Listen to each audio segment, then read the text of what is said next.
Close your eyes for a moment and imagine a time long, long ago. A time when the world was still young, and the line between gods and mortals was thin as mist. The mountains carried the footsteps of giants.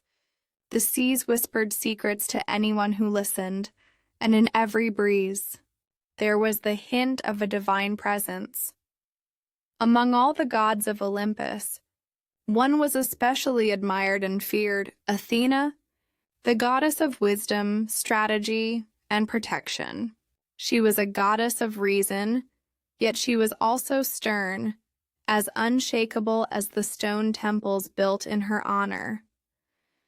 In one of these temples, a maiden served with quiet devotion. Her name was Medusa.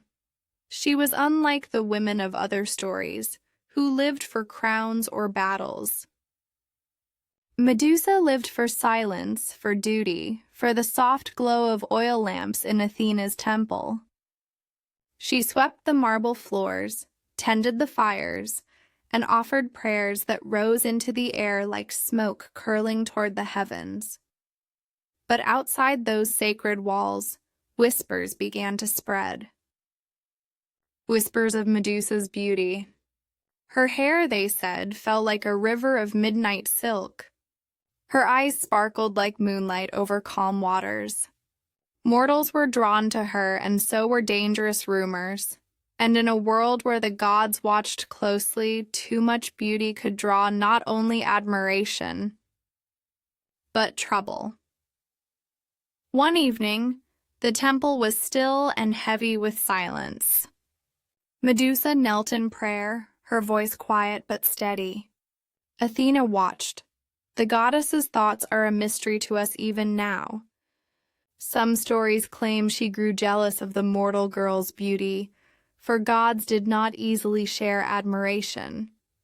Other stories suggest something gentler, that Athena saw danger circling Medusa's life, and sought to shield her in the only way a goddess could. Whatever her reasons, the moment came when Athena's power swept over Medusa like a tide. Her hair, once soft and flowing, writhed and transformed. Dark strands became serpents, scales glistening, eyes glowing, tongues flickering with whispers. Medusa gasped, reaching for her hair, only to feel living coils where there had once been silk. Her eyes, too, were changed. No longer gentle, no longer safe. They carried a power so strong that anyone who met her gaze was turned instantly to stone. The temple walls echoed with silence. Medusa stood alone, transformed. The people of Greece whispered that it was a curse. But sometimes, when myths are told in hushed tones at night, a different story emerges. Perhaps Athena's act was not punishment at all. Perhaps it was protection. For now, Medusa was beyond harm. No man, no intruder, no enemy could ever touch her again. Yes, she was feared. Yes, she was exiled. But she was also untouchable.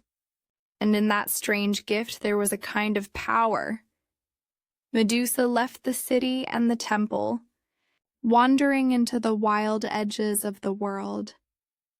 She traveled through lonely valleys where streams whispered against the stones, and forests so thick the sunlight barely reached the ground. Birds circled above her, their wings catching the light. At night she listened to the soft hiss of the sea and the wind singing through the cliffs. Her serpents, though feared by others, became her companions. They coiled gently around her shoulders, rested against her as she slept, and whispered secrets of the earth. They told her when storms were coming. They warned her of travelers on the horizon. They were never cruel, only protective, like guardians born from her own body. Though mortals feared her, the natural world seemed to welcome her. Flowers still bloomed where she walked. Owls sacred to Athena perched nearby and watched her with golden eyes, unafraid. Even the sea itself seemed to bow to her, waves curling gently around her feet as though it knew she belonged to its mysteries. But Medusa was lonely. She had once lived among people, had once known the comfort of voices and laughter. Now she lived only in shadows, her story carried by whispers and warnings. She was remembered not as a maiden, not as a priestess, but as a monster. And yet, in the stillness of night, there was peace. The world left her untouched. She was free in a way few mortals ever were. High above, on Mount Olympus, Athena sat among the gods.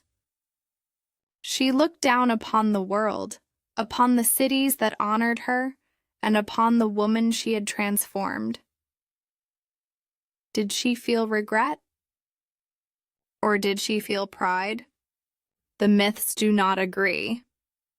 But it is easy to imagine Athena watching quietly, her gray eyes thoughtful. Perhaps she knew Medusa's story would become a warning, a story parents told their children about beauty, envy, and the power of the gods. Yet perhaps, in the hidden corners of her mind, Athena also knew that Medusa had become something more. She was not weak. She was not breakable. She was a mortal touched by divinity, reshaped into something eternal. Mortals would call her cursed.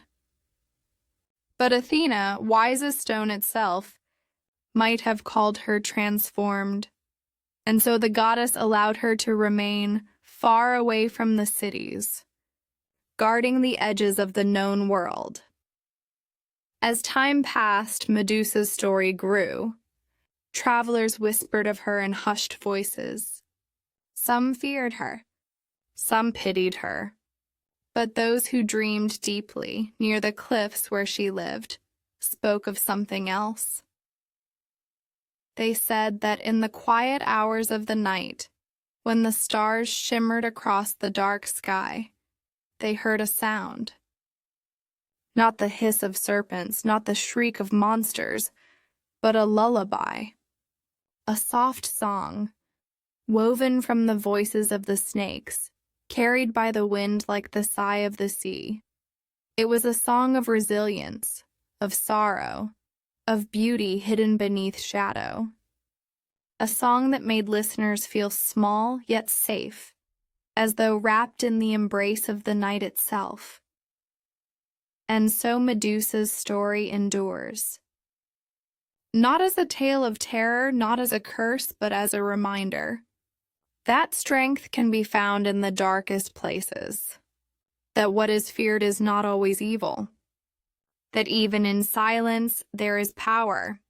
Tonight, as you rest, let her story linger not as a warning, but as a dream. The dream of a maiden who became eternal.